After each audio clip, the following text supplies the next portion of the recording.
नमस्कार दर्शक बंधु, चलतु जानिबा पृथ्वी पृष्ठ को प्रथमे मनीष केमिति आसीथिले। पृथ्वी पृष्ठ रे जन्म नेइथिबा प्रथम मनुष्य किए थिले?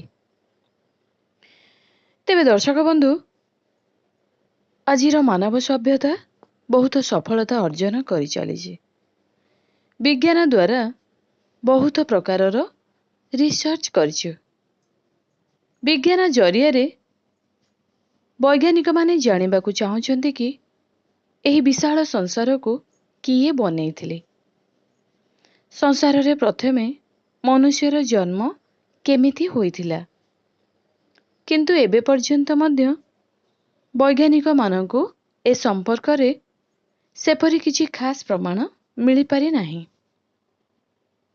तेबे पृथ्वी पृष्ठर प्रथम मनुष्य किए थिला और किए ताकू गढ़ी थिला, ए संपर्क रे चलंतु जानिबा।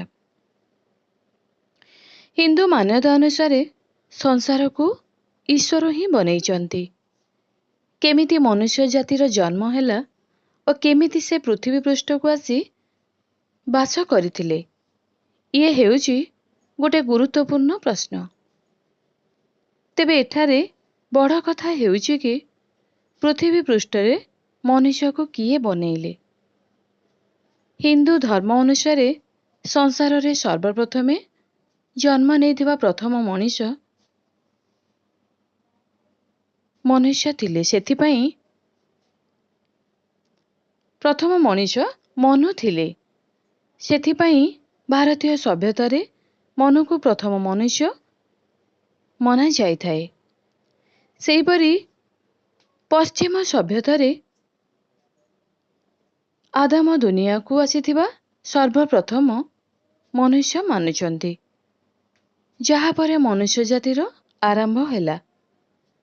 हिंदू पौराणिक कथा अनुसार मनुंकर रचना स्वयं ब्रह्मा करथिले। कहा जाए कि मानव संसार रचना करिबा पई भगवान ब्रह्मा द्वारा दुईटी लोक को बना जाइथिला, गोटे पुरुष और आउ गोटे स्त्री।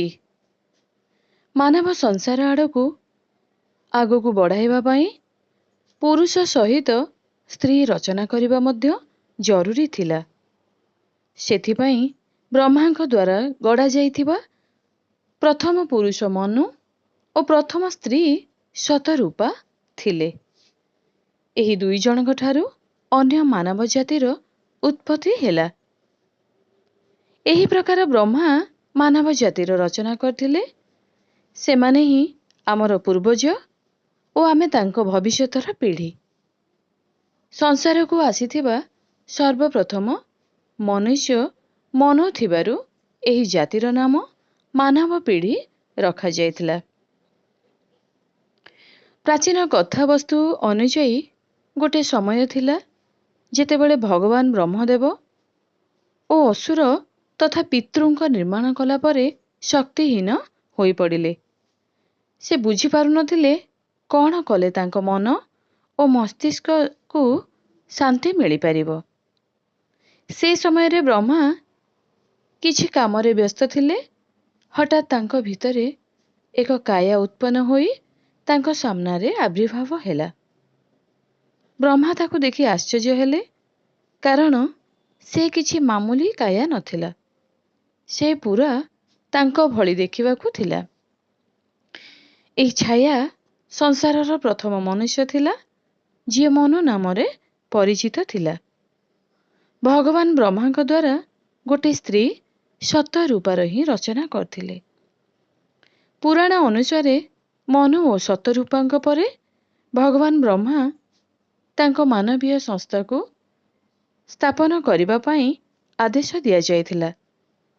एहा छड़ा हिंदू पुराण अनुसार गोटे मनु नुहे, ता भଳି 10टी मनु जन्म एही दुनिया रे जन्म नेइथिले।